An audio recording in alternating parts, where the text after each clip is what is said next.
আসসালামু আলাইকুম ওরহমতুল্লাহ।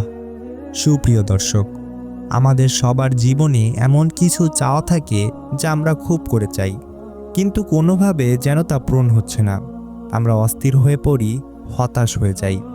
কিন্তু আপনি কি জানেন, আল্লাহ তাআলার এমন একটি নাম আছে যা দিয়ে তাকে ডাকলে তিনি কোনো বান্দাকে খালি হাতে ফেরান না।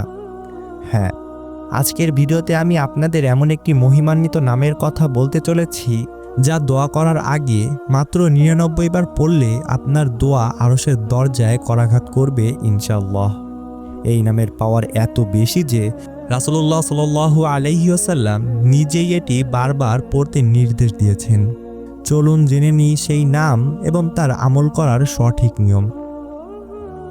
আজ আমরা যে মহান নামটি নিয়ে আলোচনা করছি সেটি হলো ইয়া জাল জালালি ওয়াল ইকরাম, যার অর্থ হে মহানুভবতা ও সম্মানের অধিকারী, অথবা হে মহিমা ও দয়ার আধার। এই নামের বিশেষত্ব হলো এটি আল্লাহর দুটি বিশাল গুণকে একত্রে ধারণ করে। জালাল দিয়ে আল্লাহর ক্ষমতা ও মহিমাকে বোঝানো হয়, আর ইকরাম দিয়ে তার দয়া ও সম্মানকে বোঝানো হয়।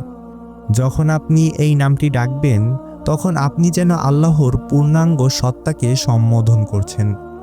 এক হাদিসে রাসূলুল্লাহ সাল্লাল্লাহু আলাইহি ওয়াসাল্লাম ইরশাদ করেছেন, তোমরা ইয়া জাল জালালি ওয়াল ইকরামকে আঁকড়ে ধরো, অর্থাৎ তোমরা যখন দোয়া করবে এই নামটি বারবার পাঠ করো। এছাড়াও আল্লাহ তাআলা সূরা আর রহমানে আল্লাহ তাআলা নিজেই এই বিশেষ নামের কথা উল্লেখ করেছেন। তিনি বুঝিয়েছেন, দুনিয়ার সবকিছু ধ্বংস হয়ে গেলেও তার এই মহিমা ও দয়ার সত্তা চিরস্থায়ী থাকবে। এবার চলুন জানি কেন দোয়া করার আগে ৯৯ বার এই নামটি পড়বেন। আল্লাহ তাআলার মোট গুণবাচক নাম ৯৯টি।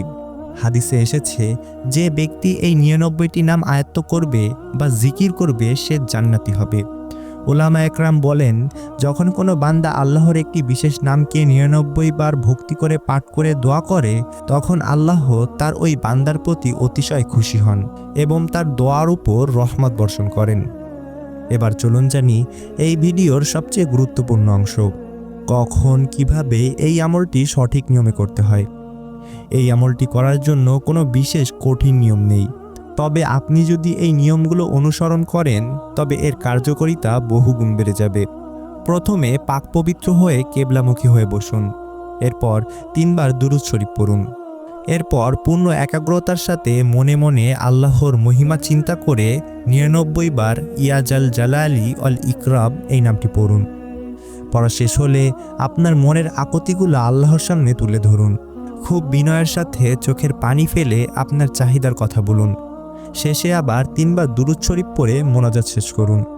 এই আমলটি করার শক্তিশালী সময় হচ্ছে ফরজ নামাজের পর মোনাজাতের আগে, আজান ও ইকামতের মধ্যবর্তী সময়ে, সেজদা থাকা অবস্থায় এবং তাহাজ্জুদের সময়। তো প্রিয় ভাই বোনেরা, মানুষের কাছে চাইলে মানুষ বিরক্ত হয়, কিন্তু আল্লাহর কাছে না চাইলে আল্লাহ অসন্তুষ্ট হন। তাই আপনার যত বড় বিপদই হোক না কেন বা যত কঠিন স্বপ্নই হোক না কেন, সেটা আপনার রবের কাছে অসম্ভব কিছুই নয়। আজ থেকে এই দোয়ার আগে এই মহান নামের আমলটি শুরু করুন। মনে রাখবেন, আল্লাহ তাআলা ধৈর্যশীলদের সাথে থাকেন।